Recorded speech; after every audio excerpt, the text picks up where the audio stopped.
Espera, no hagas ruido. Bueno, depende. En Japón, hay algo curioso al comer.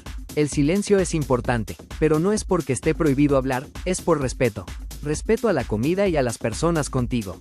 Se come con calma, sin gritar, sin hacer ruido innecesario. Pero aquí viene el giro.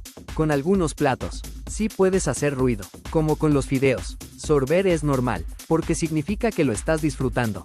Así que no es silencio total, es saber cuándo. Ahora dime, ¿comerías en silencio o harías ruido con los fideos?